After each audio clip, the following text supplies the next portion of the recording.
지난주에 해민 스님 이 풀소유 논란이 있었죠. 이 해민 스님이 케이블 방송에 나와서 사생활을 잠깐 오픈했는데 문제가 시작됐어요. 스님인데 이 남산이 한눈에 다 들어오는 전망 좋은 2층 집에 살아요. 에어팟 프로, 아이폰. 승복이 무슨 색깔입니까? 회색. 깔맞춤을 하기 위해서 뭐가 필요하죠? 맥북이 필요해요. 멋지더라고. 그런데 그분이 책과 강연에서는 무소유와 내려놓음을 강조했었죠. 근데 막상 보니까 무소유가 아니라 풀소유인 거예요. 그 사람을 통해서 위안받은 사람들이 뭐 일종의 배신감을 느끼는 거지. 저게 무슨 무소유야, 풀소유지. 지 삶은 저렇게 플렉스하면서 없이 사는 사람들한테 만족하라고. 너같이 살면 나도 만족하겠다. 엄청나게 비난을 하더라고.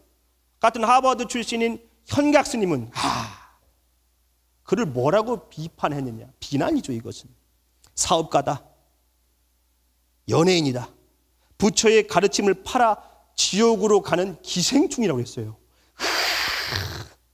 이 정도로 제가 그 기사를 보면서 야, 불교도 똑같구나, 막 다 쥐어뜯는구나.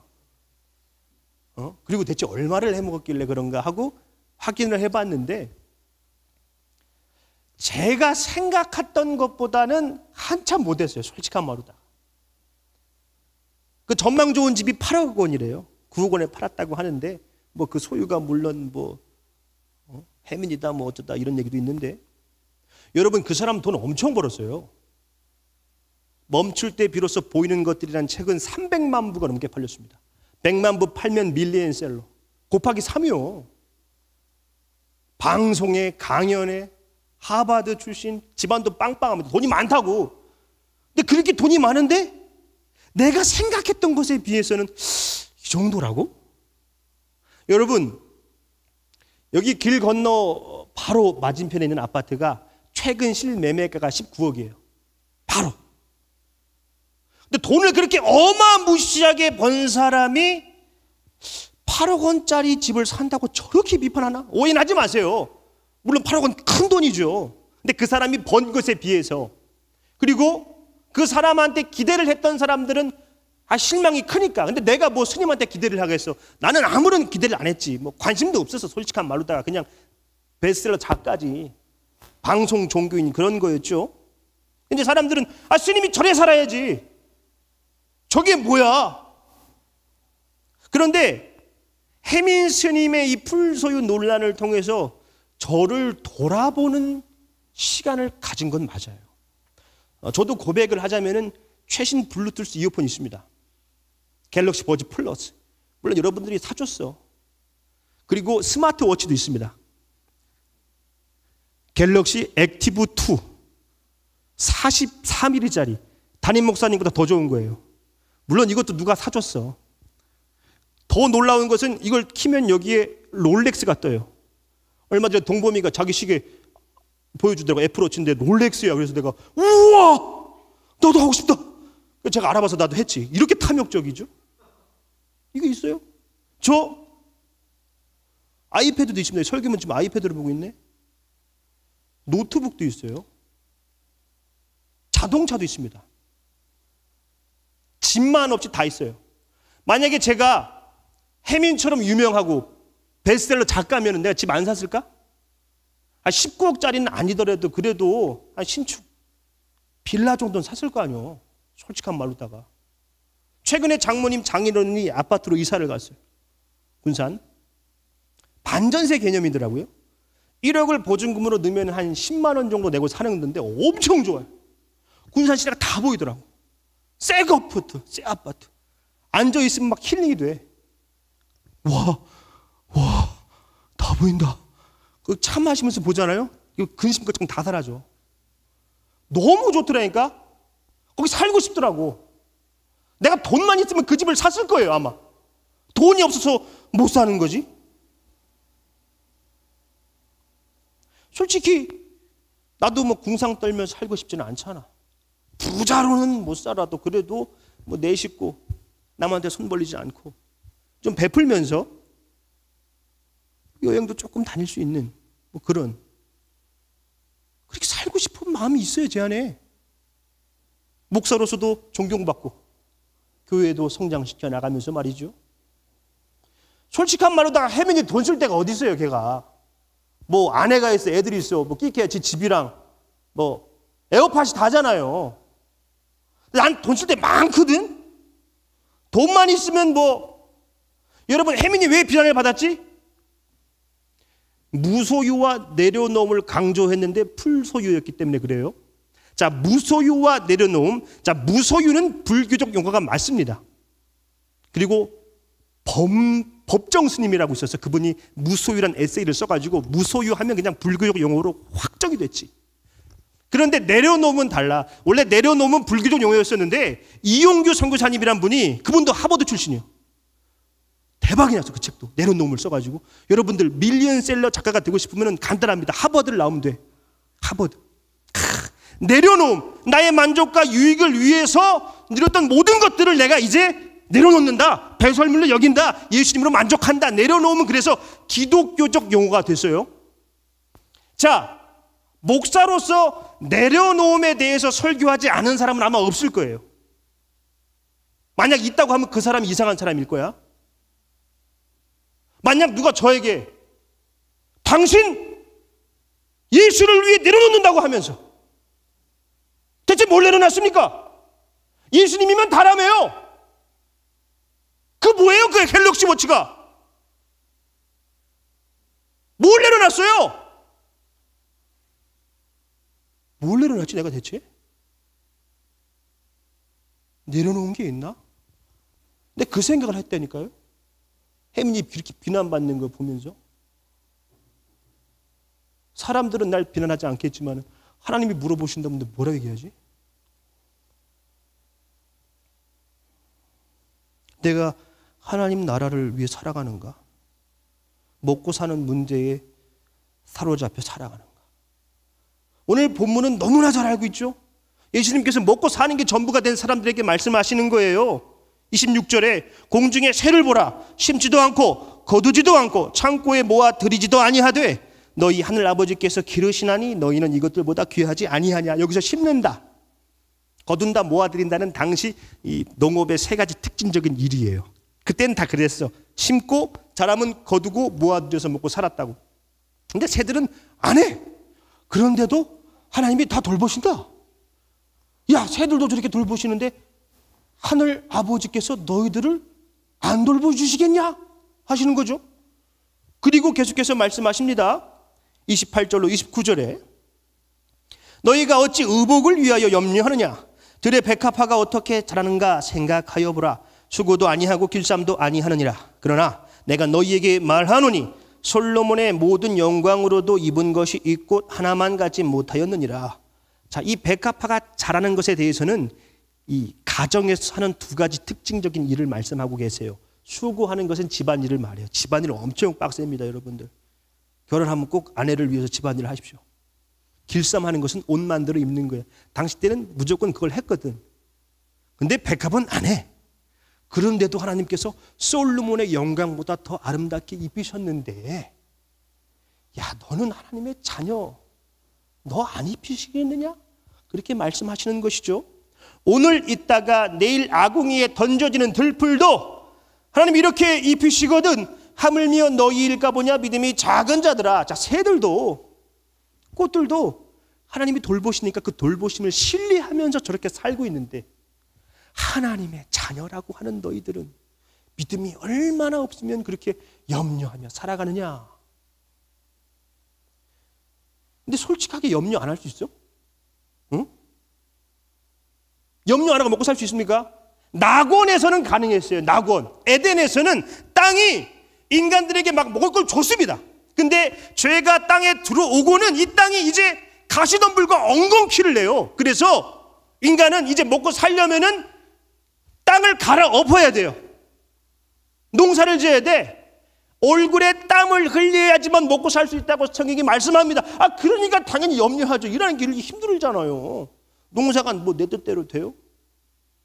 자본주의 사회에서 여러분들 취직 안 하고 돈 안 벌고 어떻게 먹고 살려고 그래? 돈이 좀 있어야 될 거 아니에요. 그 다음 달 통신료 어떻게 할 거예요? 그 할부인데. 방세, 막 그것만 걱정하면 염려가 안 됩니까? 돈이 좀 있어야 친구들이랑 PC방도 가지. 뭐 여행도 댕기려면 돈은 조금은 있어야지. 많지는 않지만 그래도 있어야 될 거 아니야. 염려를 어떻게 안 하고 살아요? 제가 신학생 때부터 변치 않는 꿈이 하나 있어요. 목회죠, 꿈이죠. 주님의 몸된 교회를 개척하는 거예요. 건강한 교회를 개척해서 하나님이 기뻐하시는 사람들을 세워가지고 하나님께 영광 돌리는 게 제 꿈인데 걸리는 게 하나 있어요. 엄두가 안 나. 뭐 때문에? 먹고 사는 문제 때문에. 지금 내가 이 주교회 부목사니까 사역하는 동안은 살집도 주고요. 생활비도 다 줘요. 근데 교회를 개척하면 이제 큰일 나는 거예요. 이제 200개 교회가 개척하면 한 교회가 자립하지 못합니다. 지금 한 교회 될까 말까예요. 그런 상황에서 개척을 한다. 솔직한 말로다가 나는 고생할 수 있어요. 그래요. 내가 목회적 사명을 받았으니까 뭐 까짓 거. 그런데 우리 애들 어떻게 할 거예요? 나 때문에 다 개고생에 시키고 싶지 않아요. 솔직한 말로다가. 그래서 제가 아내한테 농담 삼아 얘기합니다. 당신이 동화 작가면은 사명감을 가지고 구름빵 같은 책 하나만 써봐라. 그러면 이제 우리 가정은 온전히 주님의 몸된 교회를 위해서 일할 수 있어. 모든 근심 걱정은 사라질 거야. 안 써 그 책을. 근데 여러분들이 기도를 해줘야겠어. 여러분, 혜민처럼 우리도 인세 따박따박 들어오면은, 먹고 살 걱정 안 하면은 우리도 염려를 안 하지. 어디 취직할 건데 졸업하고? 이 먹고 살 걱정이 안 돼? 그런데 주께서 말씀하시는 거예요. 31절로 32절에 그러므로 염려하여 이르기를 무엇을 먹을까? 무엇을 마실까? 무엇을 입을까 하지 말라. 이는 다 이방인들이 구하는 것이라. 너희 하늘 아버지께서 이 모든 것이 너희에게 있어야 할 줄을 아시느니라. 아시면은 좀 이렇게 챙겨주시면 얼마나 좋아. 뭐 필요한지 아신대잖아. 지금 우리 필요한 거 있는데 왜 안 주시지? 코로나 때문에 직장도 잃어버리고 경제적 타격을 받고 염려가 안 될 수가 없어. 자, 그런데 여러분 하나만 생각해 보자고요. 주님께서 우리에게 먹을 것을 주시지 않은 적이 한 번이라도 있습니까? 단 한 번이라도 굶어 죽을 것 같아서 걱정했던 적이 있어요? 단 한 번이라도 아버지께서 마실 것을 주시지 않은 적이 있어요? 단 한 번이라도 옷이 없어가지고 하나님이 입을 것을 주시지 않은 적이 있는가? 단 한 번도 없어요.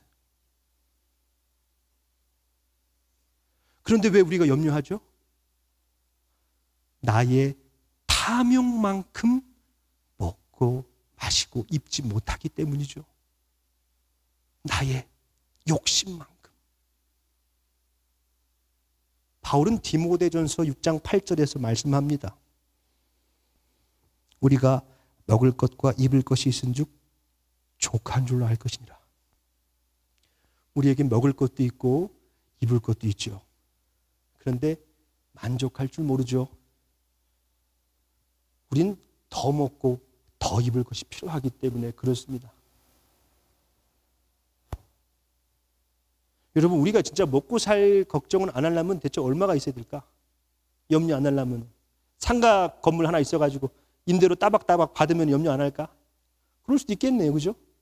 혜민처럼. 우리 이혜민 말고. 쟤는 없어, 아무것도. 이 혜민 스님.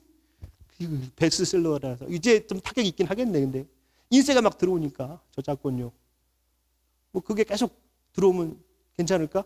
벚꽃 연금이라고 한다며요. 장범준 그 노래 하나 써놓고 연금 따박따박 들어오면은 그 정도가 채워져야 되나?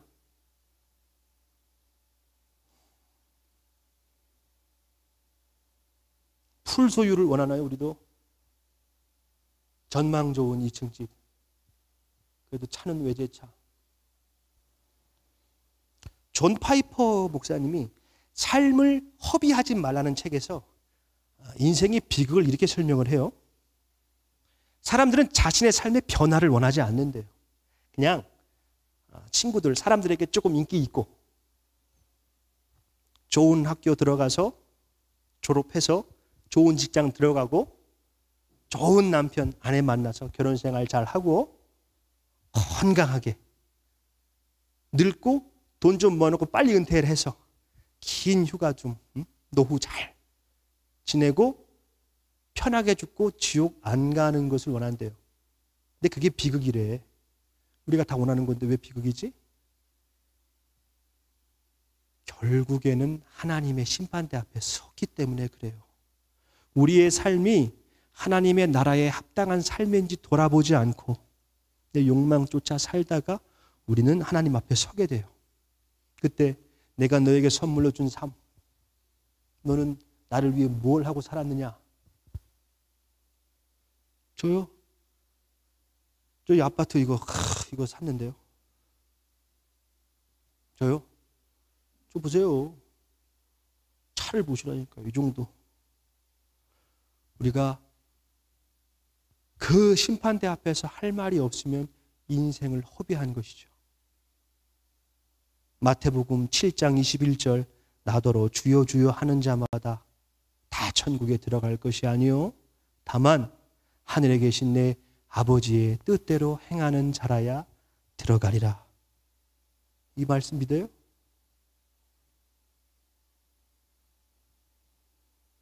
아내와 혜민 스님 얘기를 했지.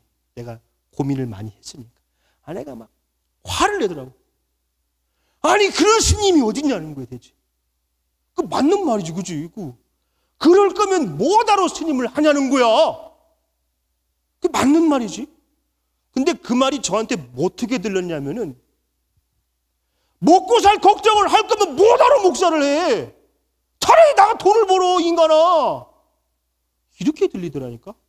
내가 그래서 순간 여보 나 그럼 목사하지 말까 그랬어요. 내가 왜 이러는지 모르겠다고 나도. 근데 목사할 그릇은 아닌가 보다. 난 교회를 개척하는 것보다 먹고 살 걱정이 앞서서 못한다. 먼저 그 나라와 그 의를 구하면 다 책임져 주신다고 했는데 내가 못 믿고 있는데 내가 무슨 그만할까 내가 그랬다니까. 아내가 진짜 그만할까 봐 말리긴 하더라고. 그만할까 봐.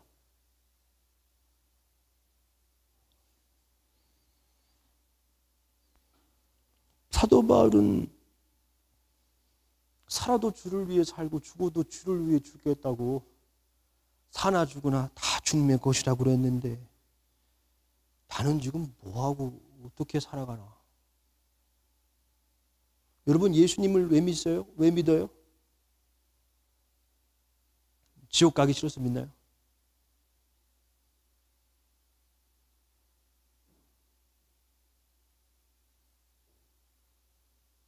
고민해야죠. 어떻게 살아야 되나. 인생을 허비하지 말아야죠. 우리가 꿈꾸는 삶이 사실 혜민 스님의 삶에서 결혼하고 종교 바꾸는 거 아니에요?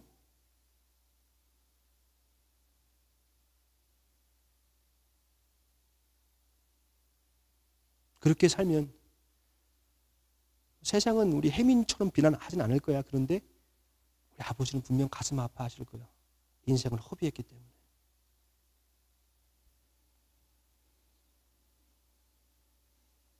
여러분 주님께서는 우리에게 어떻게 살아야 할지를 말씀해 주셨습니다. 너희는 먼저 그의 나라와 그의 의를 구하라. 우리가 먹고 사는 문제에 시달리는 이유는 순서가 뒤바뀌었기 때문에 그래요. 먼저 해야 될 게 있거든. 근데 우리는 먹고 사는 게 먼저잖아. 먼저 그의 나라와 그의 의를 구하라는 거예요. 그러면 이 모든 것을 너희에게 더하여 주신다. 여러분 이 말씀은 내면적인 종교적 태도가 아니에요. 그 나라와 그 의를 주세요. 기도하고 교회 봉사하는 게 아니에요. 이렇게 하면 주님이 책임져 주시겠지. 그게 아니라 크게 말해서는 하나님 나라를 이루기 위한 구체적 행동, 산상수훈 전체를 지키려는 모습들을 말해요. 조금 더 쉽게 설명하자면 존 스토트 목사님은 이것을 빛과 소금의 개념으로 해석을 했는데, 먼저 그의 나라와 그의 의를 구하라. 그의 나라를 구하는 것을 빛, 우리가 그리스도인으로서 마땅히 그 빛 되신 주님을 전해야 할 복음 전도의 책임이 있다는 거예요. 그 책임을 감당하는 거, 그게 빛. 그리고 그 의를 구하는 것을 소금. 소금은 뭐예요? 부패를 방지하고 맛을 내는 거죠. 마땅히 그리스도인으로서 이 땅에 그리스도의 사랑을 전해야 하는, 실천해야 하는 사회적 책임이 있다는 거야. 내가 소금처럼 녹아져서 이 세상을 썩지 않도록 살맛 나는 세상으로 만들어가는 사회적 실천. 쉽게 말해서 복음을 전하고 사랑을 실천하는 것을 그의 나라와 그의 의를 구하는 것이라는 거지. 그렇게 하면은 이 모든 것을 너에게 더해 주신대요. 먹고 사는 문제. 물론 우리가 기대하는 수준은 아닐 것 같아요. 우리는 이렇게 했으면, 내가 주를 위해서 이렇게 했는데 요 정도는 죄직인데 먹는 것만 주시면 또 염려하게 되는데, 아니요. 여러분들 그렇게 살다 보면은 먹을 게 있고 입을 게 있는데 족한 줄로 아는 예수면 다인 인생이 되는 거예요. 그러면 그게 복입니까? 아니면은 내 채워지지 않는 욕망을 계속 구하고 그거 좀 더 하는 게 복입니까? 그렇게 살면은 먹을 게 있고 입을 게 있는즉 족한 줄로 압니다. 아멘. 예수님으로 만족할 수 있는 사람들이 되는 거예요. 그러니까 주님이 책임져 주신다 약속한 거지. 자, 말씀을 맺습니다. 여러분들, 내가 기대하는 수준과 다를지라도 그 나라, 그 의를 구하십시오. 결코 허비하는 인생이 아닙니다. 우리가 주님 앞에 섰을 때 잘하였도다 충성된 종아, 네가 적은 일에 충성하였음에 내가 많은 것을 내게 맡기리니 내 주인의 즐거움에 참여할지어다 말씀해 주실 것입니다. 우리는 먼저 그 나라와 그 의를 구해야 돼요. 오늘 설교 제목이 먼저 원이요, 원. 먼저 투가 있어요. 이 먼저 그의 나라와 그의 의를 구하는 삶이 너무 좀 구체적이지 못해요. 추상적이다 보니까 마태복음 6장의 내용을 중심으로 다음 시간에는 심도 있게 그의 나라와 그의 의를 구하는 삶이 오늘 우리의 삶의 자리에서 어떤 모습이어야 하는지를 나눠보려고 해요. 여러분들 기대하는 마음을 가지고, 야, 내가 더 이상은 인생을 허비하지 말아야겠다. 그의 나라와 그의 의를 구하는 삶을 한번 살아보리라. 그런 마음을 가지고 예배의 자리에 나왔으면 좋겠습니다. 이번 한 주간 나는 왜 예수를 믿고 나는 이제 어떻게 살아야 되는가 고민하고 기도할 수 있는 저와 여러분들 됐으면 좋겠습니다. 하나님 책임져 주실 거예요. 그의 나라와 그의 의를 구하십시오. 예수로 만족할 수 있을 겁니다. 기도하겠습니다.